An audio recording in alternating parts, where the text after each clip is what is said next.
Hello friends, welcome to my channel. Kahkasha YouTuber channel में आपका बहुत बहुत स्वागत है, वेलकम है।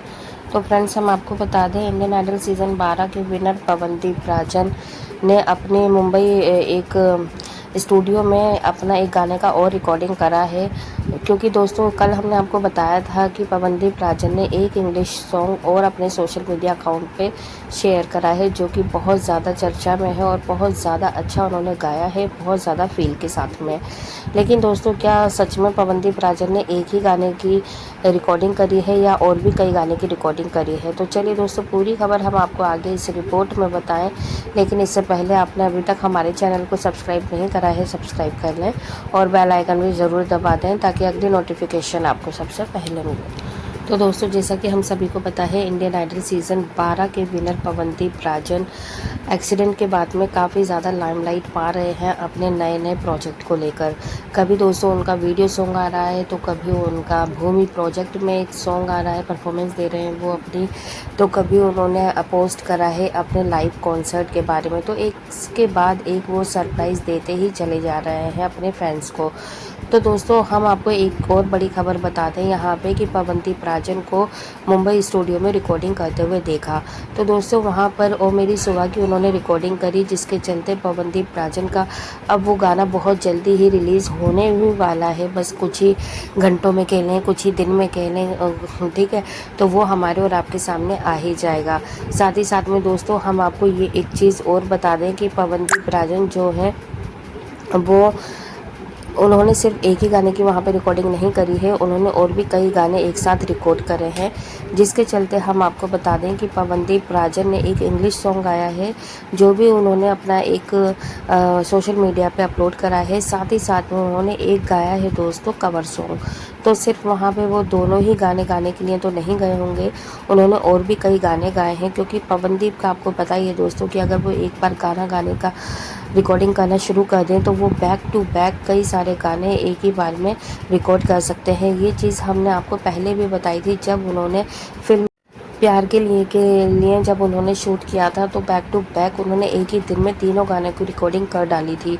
तो दोस्तों, आप खुद सोच सकते हैं, जब आप किसी फिल्म के लिए गाना गाते हैं तो उसमें काफ़ी ज़्यादा ध्यान रखना पड़ता है कि छोटी से छोटी पॉइंट को आपको ध्यान रखना पड़ेगा, ताकि कोई भी सुर ऊपर नीचे ना हो जाए। क्योंकि भाई, एक फ़िल्म का सवाल है, क्योंकि अगर ज़रा से भी गलती निकल गई तो आपको पता ही है कि सारा खामियाजा उस फिल्म का अगर नहीं हुआ या कुछ भी चला नहीं, तो वो आपके ऊपर ही आ जाएगा। तो इसलिए दोस्तों, यहाँ पर पवनदीप राजन ने जब फिल्म के लिए 3 गाने एक साथ रिकॉर्ड कर सकते हैं, तो आप खुद सोचिए, जब वो कोई भी कवर सॉन्ग गा रहे हैं या फिर कोई टाइटल सॉन्ग गा रहे हैं, तो फिर उसके लिए उनको कितनी सी देर लगी होगी। तो पवनदीप राजन ने मुंबई में अपने स्टूडियो में बैठकर कई सारे गाने रिकॉर्ड कर रहे हैं, जो कि आपको पता ही कि वो एक के बाद एक सरप्राइज़ देंगे ही देंगे।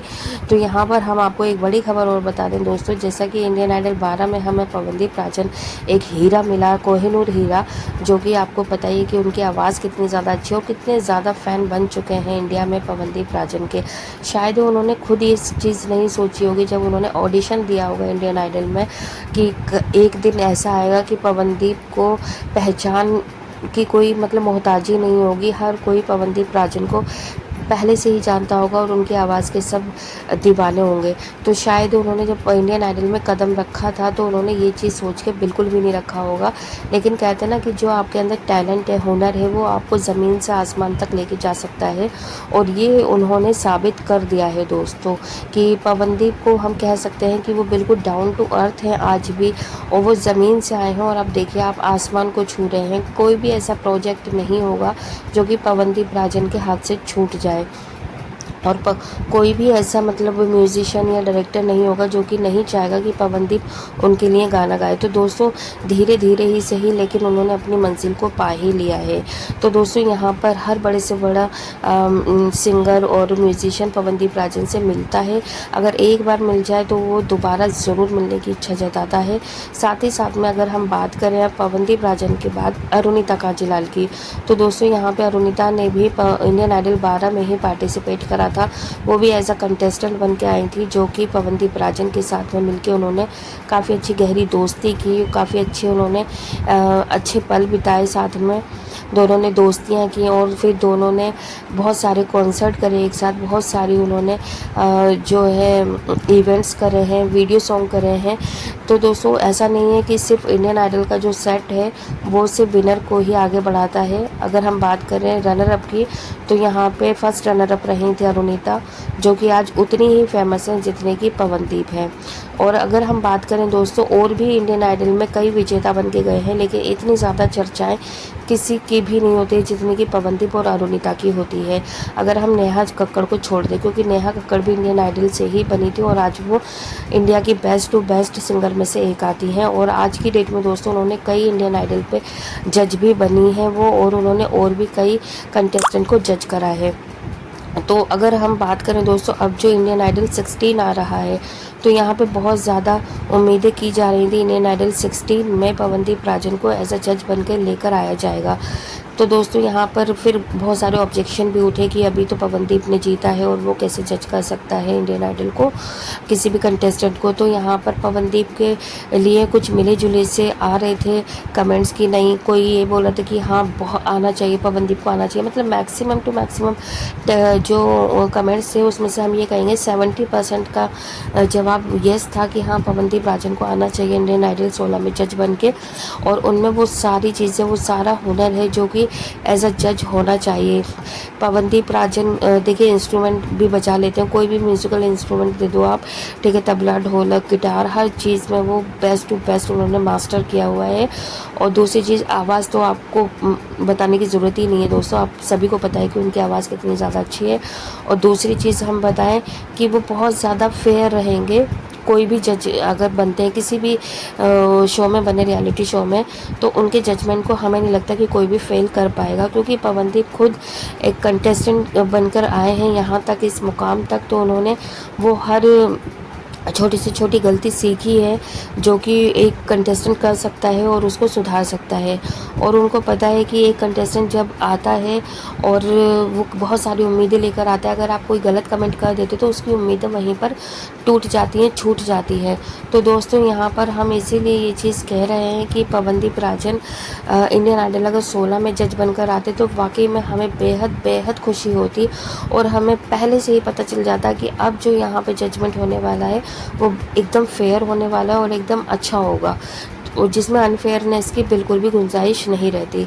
तो दोस्तों देखिए यहाँ पर कुछ जो सिंगर हैं वो सिलेक्ट हो चुके हैं इंडियन आइडल 16 में जज बनने के लिए, जिसमें कि सबसे ज़्यादा और बड़ा नाम यही आ रहा है कि वहाँ पे श्रेया घोषाल इस सीज़न में भी जज की कुर्सी पे हमें दिखाई देंगी। हो सकता है दोस्तों यहाँ पे कुछ को ये चीज़ पसंद ना आई हो, लेकिन मैक्सिमम ऐसे हैं जनता जो कि श्रेया को देखना चाहती हैं वापस जजमेंट करते हुए। और एक और जो बड़ा नाम आ रहा है दोस्तों, वो आ रहा है हिमेश रेशमिया का, क्योंकि दोस्तों हिमेश रेशमिया ने पहले भी इंडियन आइडल को जज करा है और उनके जो कमेंट्स रहते हैं वो काफ़ी फेयर रहते हैं और बहुत ज़्यादा अच्छे से वो बात भी करते हैं, जिससे कि कंफर्टेबल कर देते हैं वो इस कंटेस्टेंट को कि वो डरे नहीं, और एकदम अगर पहली बार ऑडिशन दे रहे हैं तो बिल्कुल अच्छे से वो दे दें। तो यहाँ पर बहुत मतलब पर्सनली अगर मैं कहूँ तो हिमेश रेशमिया का जो जजमेंट है वो काफ़ी ज़्यादा अच्छा और फेयर लगता है।